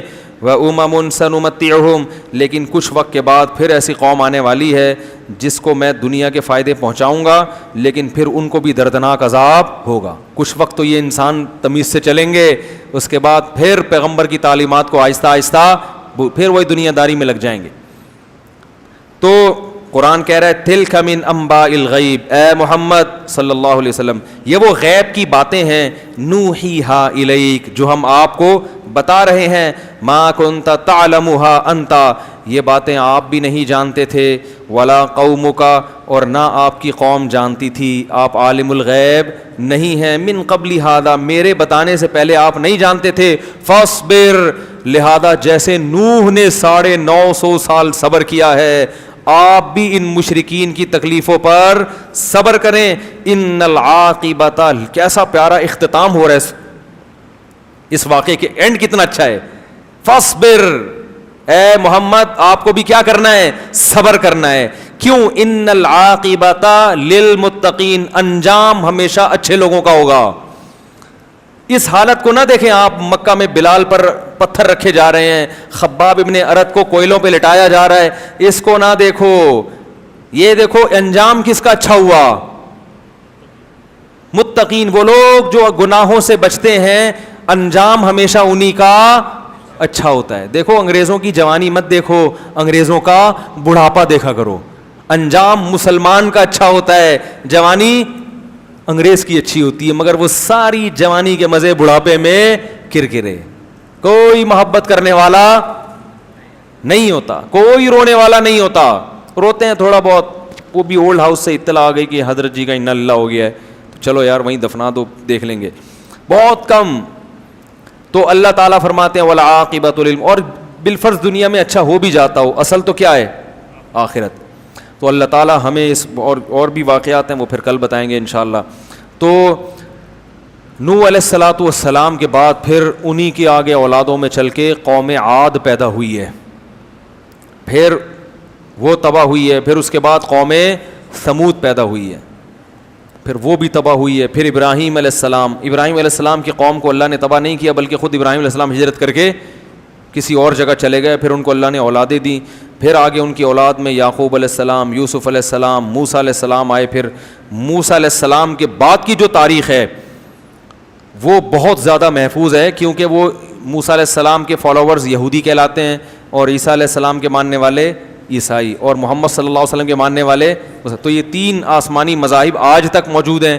تو اس لیے موسیٰ علیہ السلام کے بعد کی جو ہسٹری ہے یہ تو آج بھی, یعنی آسمانی کتابوں کے علاوہ کتابوں میں بھی ہمیں ملتی ہے. سوالات کا وہ دے دیں. آپ تراویح میں وقف لازم پر وقف نہیں کرتے, کیا وجہ ہے؟ واہ بھائی واہ. یہ جو وقف لازم ہے نا قرآن مجید میں, یہ تجوید کے لحاظ سے لازم ہے, شرعی لحاظ سے لازم نہیں ہے.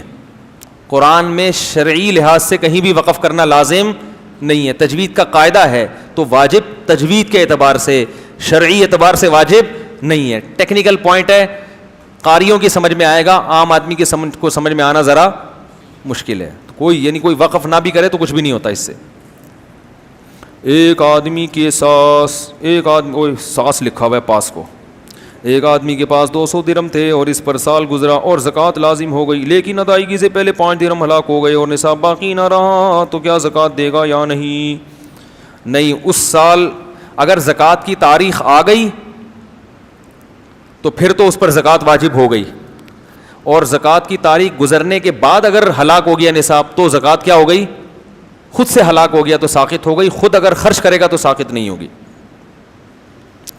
بچہ و مجنون پر زکوٰۃ دیں گے کیونکہ زکوٰۃ عبادت میں اختیار ضروری ہے. بچے اور مجنون پر زکوٰۃ لازم نہیں ہے کیونکہ بچے اور مجنون عبادت کا حل نہیں ہے. امام صاحب معذرت کے ساتھ, کیا امام کو تراویح میں آنے والے سجدہ سہو کے بارے میں مقتدی کو بتانا چاہیے, کیونکہ آپ سجدے میں گئے تھے تو باقی لوگ رکوع میں تھے؟ آج میں نے سجدہ تلاوت والی آیت پڑھی اور بغیر اطلاع کے سجدے میں چلا گیا. وجہ اس کی یہ تھی کہ میں یہ بتانا بھول گیا تھا کہ سجدہ ہے. اب میں بتانا بھول گیا کہ سجدہ ہے, نیت باندھ لی ہم نے, تو سجدے والی آیت آئی تو میں نے کہا چلو نکل لو. پبلک کو خود ہی اندازہ ہو جائے گا کہ بھائی سمیع اللہ لمن حمیدہ کی آواز ہی نہیں آ رہی ہے کافی دیر سے, تو اس کا مطلب امام صاحب کہاں ہیں. تو خود بھی تو تھوڑا سا گیس کیا کریں نا. تو سبھی سجدے میں چلے گئے تھے میرا خیال ہے, کیونکہ میں ایک دم ایسے گیا ہوں اور کافی دیر پڑھا رہا تاکہ جو بھی رکوع میں ہو وہ تھوڑا سا اس کو اندازہ ہو جائے کہ بھائی یہ معاملہ عجیب سا محسوس ہو رہا ہے. تو وہ سجدے میں وہ چلے گئے ہوں گے سارے سجدے میں, اتنا لمبا سجدہ کیا. مفتی صاحب برائے کرم اسکول والوں کو کچھ غیرت دلائیں, وہ استاذ کے ساتھ بہت ظلم کرتے ہیں, پورا سال ہنسی خوشی سے معاملات رکھنے کے بعد سال کے آخر میں فارغ کر دیتے ہیں, یا پھر ایسا برا رویہ دکھاتے ہیں کہ غیرت مند استاذ خود ہی چھوڑ دیتے ہیں, اساتذہ کو غلام سمجھتے ہیں, ذہنی دباؤ ڈالتے ہیں. اس صورت میں استاد, بھائی کوئی بھی ملازم ہو تو اس کے ساتھ تمیز سے بات کرنی چاہیے. استاذ بھی ایک اسکول میں ملازمت ہی کرتا ہے. تو دیکھو اصول یہ ہے کہ معاملات میں لچک نہیں دکھانی چاہیے, چاہے استاذ ہو چاہے کوئی بھی ہو. معاملات کلیئر, استاذ کو بتایا جائے کہ یہ سلیبس ہے, یہ نصاب ہے, اتنے مہینے میں آپ نے کمپلیٹ کروانا ہے, ٹرخانہ نہیں ہے, آپ کی بھی نگرانی ہوگی, صحیح ہے نا, کیونکہ ہم بچوں سے فیس لے رہے ہیں تو آپ کی بھی نگرانی بھی کریں گے کہ آپ صحیح پڑھا رہے ہیں کہ نہیں پڑھا رہے. آپ کی ماشاءاللہ بہت خوبصورت داڑھی ہے, آپ علاقے کے کونسلر ہیں, جو بھی ہیں, لیکن یہاں پر آپ کیا ہیں, ٹیچر ہیں, ایک ملازم ہیں, تو آپ کی نگرانی پوری ہوگی. یہ سب چیزیں تو ہونی چاہیے. لیکن دوسری طرف 100% کامل دنیا میں کوئی بھی نہیں ہوتا, صحیح ہے نا. ایسا تو ہو ہی نہیں سکتا کہ 100% آپ کے معیار پر ہو, یہ تو ناممکن ہے. کچھ خامیوں کو نظر انداز کرنا چاہیے, کمپرومائز کر لینا چاہیے کہ یار چلو یہ چیز اچھی ہے تو اس چیز میں گزارا چلاؤ, نہیں ٹھیک ہو کے دے رہے تو اب ہم کیا کریں, ٹھیک ہے نا. دوسری بات, اگر استاذ کو تنبیہ کرنی ہو تو تمیز سے, ہاں ہو کر کے ڈانٹنا. میں آپ کو اپنا بتاؤں, جامعۃ الرشید میں ہم پڑھاتے ہیں تو ظاہر ہے ہمارے جو بڑے حضرات ہیں, محتممین ہیں, جو ناظم ہیں ہمارے, وہ ہمیں بھی تنبیہ کرتے ہیں, بھائی اس دفعہ یہ شکایت ہے. تو پتہ ہے کیسے کرتے ہیں, بڑے آرام سے بلائیں گے, بٹھائیں گے اور سلام دعا چائے کا پوچھیں گے, ٹھنڈے کا. میں اپنے, حالانکہ وہ میرے استاذ بھی ہیں, ہم نے ان سے بخاری پڑھی ہے اور 8 سال ان سے کتابیں پڑھی ہیں, یعنی کوئی یہ نہیں کہ 2-4 کتابیں پڑھی ہوں, بچپن سے لے کے آخر تک ان سے کتابیں پڑھی ہیں. تمیز کیسی ہو ماشاء اللہ ان میں, جو جامعہ کے محتمم ہیں ان کی بات کر رہا ہوں.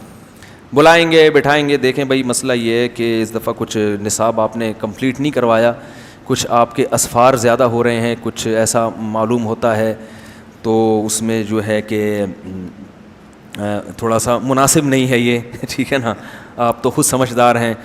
تو یہ آپ کو ایک پرچہ دیا جا رہا ہے, اس پہ آپ دیکھ لیں کہ جو آپ کے بارے میں کوئی شکایت ملی ہے تو وہ ٹھیک ہے یا نہیں. اگر آپ یہ سمجھتے ہیں کہ یہ ٹھیک نہیں ہے تو ذرا وضاحت کر دیں. لب و لہجہ اس سے بھی نرم ہوتا ہے, یہ تو میں پھر بھی سخت لہجے میں بول رہا ہوں. اگر یہ ٹھیک نہیں ہے شکایتیں تو ذرا وضاحت لکھ دیں, اور اگر یہ ٹھیک ہے تو آپ لکھ دیں کہ میں یہ اقرار کرتا ہوں اور وعدہ کرتا ہوں کہ آئندہ اس کا خیال کروں. بس ختم بات. سمجھ میں آ رہی ہو؟ اور اگر کوئی ہم وضاحت لکھیں, وہ وضاحت ان کو سمجھ میں آئے تو اپریشیٹ کرتے ہیں, ماشاءاللہ بڑی خوشی ہوئی کہ آپ کے بارے میں جو شکایت پہنچی تھی الحمدللہ وہ صحیح نہیں تھی.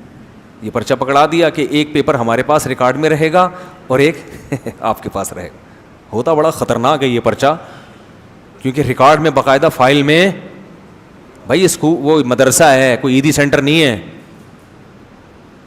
تو وہ ریکارڈ میں کیا رہے گا, تاکہ آپ کو دکھایا جا سکے یہ دیکھیں پچھلے سال بھی یہ والی آئی تھی, اس سال بھی یہی شکایت آ رہی ہے. لیکن اخلاق, تمیز, تو کئی بار جب ہوتا ہے تو پھر وہ دیکھتے ہیں کہ بھائی یہ آدمی قابل برداشت ہے, یا اس کی خامی اگر برداشت کے قابل ہے تو ٹھیک ہے چلاؤ, نہیں ہے تو پھر ان کو وہ ایک نوٹس دیتے ہیں کہ بھائی اگر پھر بھی آپ نہیں سمجھ میں آ رہا تو ہمارا کچھ ایسا ارادہ سا محسوس سا ہو رہا ہے کہ آپ کو چلتا کر دیا جائے, ٹھیک ہے نا. تو مہلت دیتے ہیں 2-3 دفعہ, پھر بھی اگر نہیں سدھرے تو رخصت کر دیتے ہیں.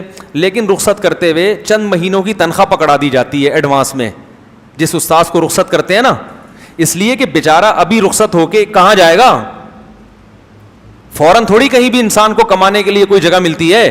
تو کچھ ٹائم تک اس کو کیا ہو بھائی, جب تک کسی اور جگہ پہ آپ ٹرائی کریں مدرسے میں, وہ بیچارہ اس عالم تو مدرسے میں ٹیچنگ کے علاوہ کچھ کر ہی نہیں سکتا نا, تو کسی اور مدرسے میں آپ تدریس تلاش کریں جہاں سے آپ کا کوئی باقاعدہ وظیفہ ہو, تنخواہ ہو, تو اس میں کم از کم اتنا ٹائم ہمیں پتہ لگے گا, تو اتنے ٹائم کی تنخواہ آپ کو ایڈوانس میں مدرسہ دے گا.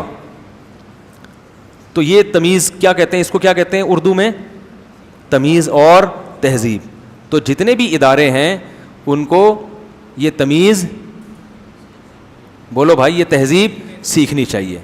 کہ ایک دفعہ ہمارے محتمم نے مجھے ڈانٹا, اتنا اچھا ڈانٹا, ایسے تمیز سے. میں نے ان سے کہا کہ حضرت دل چاہ رہا ہے گرفتاری دے دوں. مجھے ایک لطیفہ یاد آیا, کسی نے کہا یورپ میں پولیس اتنی خوبصورت ایسے اچھے اسٹائل میں بات کرتی ہے کہ دل چاہتا ہے آدمی گرفتار ہو جائے. وہ کہتا ہے پولیس والے سے کہ ہمارے یہاں تو پولیس کیسے روکتی ہے آپ کو پتہ ہی ہوگا نا. تو آدمی کہتا ہے بھاگوں کہیں سے نا میں. تو وہاں بڑی تمیز سے please do you have your documents, اور ایسی اچھی انگلش میں, اور پلیز کر کے. پھر کچھ غلطی پولیس والوں کی, یعنی ہماری غلطی بھی ہوگی تو پھر بھی ایکسکیوز کرے گا وہ. تو وہ ایک آدمی نے کہا میرا دل چاہتا ہے میں کیا دے دوں. تو وہ ایسے تمیز سے ڈانٹ رہے تھے. میں نے کہا یار دل چاہ رہا ہے تھوڑا سا اور بھی ڈانٹ لگ جائے. تو جو رسپیکٹ ہے نا, عزت, یہ بہت اہم چیز ہے. ڈانٹنے کا بھی ایک انداز ہوتا ہے, تنبیہ کرنے کا بھی ایک انداز. وہ ویسے بھی آپ کا کی اولاد تو ہے نہیں, وہ تو ایک ملازم ہے جس سے آپ کا ایک ایگریمنٹ ہوا ہے. تو تمیز سے چل رہا ہے تو بھی چلو, نہیں چل رہا تو تمیز سے رخصت ہو جاؤ. لیکن رخصت بھی کس طرح سے کیا جائے, ایک تمیز کے. پہلے تو اس کو نوٹس دیا جائے, سنبھلنے کا موقع دیا جائے, اس کو یہ بتایا جائے کہ آپ کی یہ خامی ایسی ہے کہ اگر یہ دور نہ ہوئی تو ہمارا یہ فیصلہ ہے, یہ ریٹن میں آپ سے بھی ہم لکھوا رہے ہیں کہ ہم آپ کو مدرسے سے یا اسکول سے نکال دیں گے. 3 دفعہ کم از کم مہلت دی جائے, انسان کو سدھرنے کا موقع دیا جائے, اسے اپنی صفائی پیش کرنے کا موقع دیا جائے. اور تمام چیزیں ریٹن میں ہونی چاہیے, کیونکہ انسان میں بھول بہت ہوتی ہے. وہ بھول جائے گا مجھے کیا سمجھایا تھا, آپ بھول جائیں گے ہم نے اس کو کیا کہا تھا. تو یہ معاملات کیا ہونے چاہیے, ریٹن میں ہونے چاہیے. تو ہمارے یہاں طلبہ کی بھی فائلیں بنتی ہیں, استاذوں کی بھی بنتی ہے. مفتی صاحب بلوغت کے بعد تراویح پڑھا سکتے ہیں, داڑھی شرط نہیں ہے. داڑھی اگر نکلی نہیں ہے تو پڑھا سکتے ہیں, لیکن بالغ ہونا ضروری ہے. ایئر فورس میں جانے کے لیے داڑھی کٹانا جائز ہے, نہیں جائز نہیں ہے, وہ بعد میں. حدیث میں ہے کہ وطر کی نماز آسانی کے ساتھ پڑھی جائے. حدیث میں وطر کی 1 رکعت بھی ثابت ہے, لہٰذا 1 رکعت مناسب. اس کا کیا طریقہ ہے؟ حدیث میں 1 رکعت وطر نہیں ہے. حدیث میں جو آتا ہے کان النبی صلی اللہ علیہ وسلم یوتر بواحدۃ, نبی 1 رکعت وطر پڑھتے تھے. یہ ترجمہ ہم نے خود کیا ہے. پوری حدیث میں امام طحاوی نے حدیث کے الفاظ نقل کیے ہیں کہ اوتر بواحدۃ توتر لکم ما صلیتم, 1 رکعت کے ذریعے پچھلی نمازوں کو طاق بنا دو. ایون اور آڈ کا لفظ سنا ہوگا نا. ایون کہتے ہیں جو 2 پہ تقسیم ہو جائے, آڈ کہتے ہیں جو 2 پہ تقسیم نہ ہو, طاق عدد جسے کہا جاتا ہے اردو میں. تو جہاں بھی یوتر بواحدۃ کا لفظ ہے وہاں امام ابو حنیفہ کی رائے کے مطابق, اور یہ بڑی مضبوط رائے ہے, اس پر میں ایک پورا کلپ ریکارڈ کرواؤں گا انشاءاللہ, کہ یوتر بواحدۃ کے الفاظ آئے ہیں. وہاں مطلب یہ کہ 1 رکعت کے ذریعے پچھلی 2 رکعتوں کو وطر بنا دو, کیونکہ 2 رکعتیں ایون تھی, 1 کے ذریعے آپ نے کیا بنا دیا, آڈ. یہ جہاں بھی لکھا ہوتا ہے نا نبی صلی اللہ علیہ وسلم 1 رکعت وطر پڑھتے تھے, تو آپ ان سے کہیں کہ یہ عربی سے اردو ترجمہ یہ تو تم نے خود کیا ہے, صحیح ہے نا. 1 رکعت وطر پڑھتے تھے. یوتر بواحدۃ کا مطلب 1 رکعت وطر بھی آتا ہے, اور 1 رکعت کے ذریعے پچھلی نمازوں کو جفت بنانا بھی آتا ہے, دونوں آتے ہیں. تو احناف کا مستدل صحیح مسلم کی حضرت عائشہ کی حدیث ہے. وہ حدیث یہ ہے کان النبی صلی اللہ علیہ وسلم یوتر بثلاث, 3 رکعت کے ذریعے طاق بناتے تھے اپنی پچھلی نمازوں کو. تو اب اس میں بھی یہ امکان ہے کہ 3 رکعتیں پڑھتے تھے یا زیادہ, لیکن حضرت عائشہ نے جو اس کی تفصیل بیان کی اس سے صاف پتہ چلتا ہے کہ وہ 3 رکعتیں ہوتی تھیں. حضرت عائشہ نے فرمایا پہلی رکعت میں سبح اسم ربک الاعلی پڑھتے تھے, دوسری میں قل یا ایھا الکافرون, اور تیسری میں قل هو اللہ, اور فرمایا بسلام, 1 سلام کے ساتھ, یعنی درمیان میں سلام بولو بھائی نہیں. اور حضرت عائشہ جتنا نبی کی نماز کو جانتی تھی اتنا کوئی اور نہیں جانتا تھا. رہا یہ مسئلہ کہ بتسلیمتین کے الفاظ بھی آتے ہیں حدیث میں کہ 2 سلاموں کے ساتھ. بھائی 2 دفعہ سلام ہے نا, 2 رکعت کے بعد بھی اور آخری رکعت کے بعد بھی, تو وہاں 2 سلام, یہ جو التحیات ہے نا اس کو بھی سلام سے تعبیر کیا گیا ہے, کیونکہ اس میں ہم السلام علیک ایھا النبی پڑھتے ہیں. تو 2 سلام کا مطلب وہاں 2 قعدے. نہیں آ رہی بات. تو وطر کے بارے میں بہت ساری مختلف روایتیں ہیں جن میں بڑا تعارض ہے آپس میں. ان تمام روایتوں کو اگر آپ تطبیق دیں تو وہ تطبیق میں جتنا بہتر طریقہ امام ابو حنیفہ نے اختیار کیا ہے ہماری رائے میں اس سے بہتر طریقہ کسی اور نے اختیار نہیں کیا. لیکن اگر آپ اس طریقے سے متفق نہیں ہیں تو کوئی بات نہیں ہے, اختلافی مسئلہ ہے, لیکن آپ اس طرح سے اپنا کلپ ریکارڈ کروائیں کہ لوگ حنفیوں کو بے وقوف سمجھنا شروع کر دیں, اور وہ یہ سمجھیں لوگ کہ ان بیچاروں کو تو بخاری کی یہ جو 1 رکعت والی حدیث ہے اس کا بھی نہیں پتا. تو یہ آپ کی بے وقوفی ہے, آپ کی جہالت ہے کہ آپ اتنے بڑے جاہل ہیں کہ آپ کو اپنی جہالت کا علم بھی نہیں ہے. ایک ہوتا ہے جاہل, ایک ہوتا ہے جہل مرکب. جہل مرکب اس جاہل کو کہتے ہیں جس کو یہی نہ پتا ہو کہ میں جاہل ہوں. تو آپ کو تمام ائمہ کے استدلال معلوم ہونے چاہیے کہ کس نے کس طریقے سے استدلال کیا, اس کے بعد آپ تبصرہ کریں کسی کے اوپر. بہت مشکل ہے سمجھانا. اس کے بعد آپ تبصرہ کریں کسی کے اوپر. تو ہاں بعض صحابہ سے ثابت ہے, تو ایسے تو ہمارا عمل بھی بعض صحابہ سے ثابت ہے. تو صحابہ میں مسئلہ اختلافی تھا. تو لوگ جو ہے نا مجتہدین سے بدگمان کرتے ہیں, ایک طرف کی روایت پیش کرتے ہیں, اور عوام تو اتنی جاہل ہے کہ اس کو یہ بھی نہیں پتا ہوتا کہ یہ ترجمہ بھی صحیح کر رہا ہے کہ نہیں. اور پھر ایسی عوام اپنے آپ کو کیا کہتے ہیں, محقق ہیں, ہم کسی کی تقلید نہیں کرتے. یہ محقق ہے جس کو کمبخت کو یہ بھی نہیں پتا کہ یہ ترجمہ جو کر رہا ہے یہ بنتا بھی ہے کہ نہیں بنتا. ایک دفعہ ایک یورپ سے امریکہ سے ایک صاحب آئے, خون پینا شروع کر دیا میرا, اور وہی کہ وطر تو 1 رکعت ہے, 1 رکعت ہے, 1 رکعت ہے, رٹا لگایا انہوں نے. میں نے کہا تو ٹھیک ہے 1 رکعت آپ کا اگر اطمینان ہے تو آپ 1 رکعت پڑھیں, ہم تو حرمین میں بھی 1 رکعت پڑھتے ہیں, تو اختلافی مسئلہ ہے. اس نے کہا پھر آپ کیوں 3 پڑھتے ہیں؟ میں نے کہا ہماری رائے یہ ہے کہ 3 پڑھنی چاہیے, اس میں احتیاط, کیونکہ 3 جس طرح سے ہم پڑھتے ہیں اس طرح سب کے نزدیک وطر ہو جاتا ہے. امام شافعی کے یہاں بھی ہو جائے گا, امام احمد کے یہاں بھی. یہ والا جو طریقہ حناف نے اختیار کیا یہ بے غبار ہے, اس میں سب کے نزدیک وطر کی نماز ادا ہو جائے گی. اس میں اختلاف ہے, تو ہم نے کہا یہ اتفاقی طریقہ لے لیا ہم نے. نہیں وہ تو آپ بخاری کی حدیث میں. پھر میں نے کہا آپ کس کے مقلد ہیں؟ کہہ رہا میں تقلید وقلید نہیں کرتا, میں محقق ہوں, میں محقق. میں نے کہا اچھا آپ کی کیا دلیل ہے؟ کہہ رہے بخاری میں آتا ہے نبی نے فرمایا 1 رکعت وطر پڑھو. میں نے کہا یہ ترجمہ انگلش میں یا اردو میں یہ بھی بخاری میں ہے, یہ ترجمہ نبی نے یہ ترجمہ کر کے دیا ہے؟ کہہ رہے نہیں. کہہ رہے یہ تو جو بھی عالم ہے انہوں نے ترجمہ کیا ہے. تو میں نے کہا آپ کو یہ پتہ ہے کہ یہ ترجمہ صحیح ہے غلط ہے؟ کہہ رہے ہیں بڑے عالم ہیں. میں نے کہا اس کا مطلب آپ اس ترجمے میں ان عالم کی تقلید کر رہے ہیں نا, کیا خیال ہے؟ آپ کے پاس تو کوئی دلیل نہیں ہے کہ یہ ترجمہ صحیح ہے یا غلط, آپ تقلید کر رہے ہو. تو تقلید تو کر لی نا آپ نے. کہہ رہے نہیں دینی مسائل میں تقلید کرنا جائز نہیں ہے, ترجمے میں تقلید ہو سکتی ہے. میں نے کہا ترجمے کی بیس پہ ہی تو آگے وہ مسئلہ کی بنیاد ہے, بیس میں تقلید کر لی جو اس سے بڑی تقلید ہے بھائی.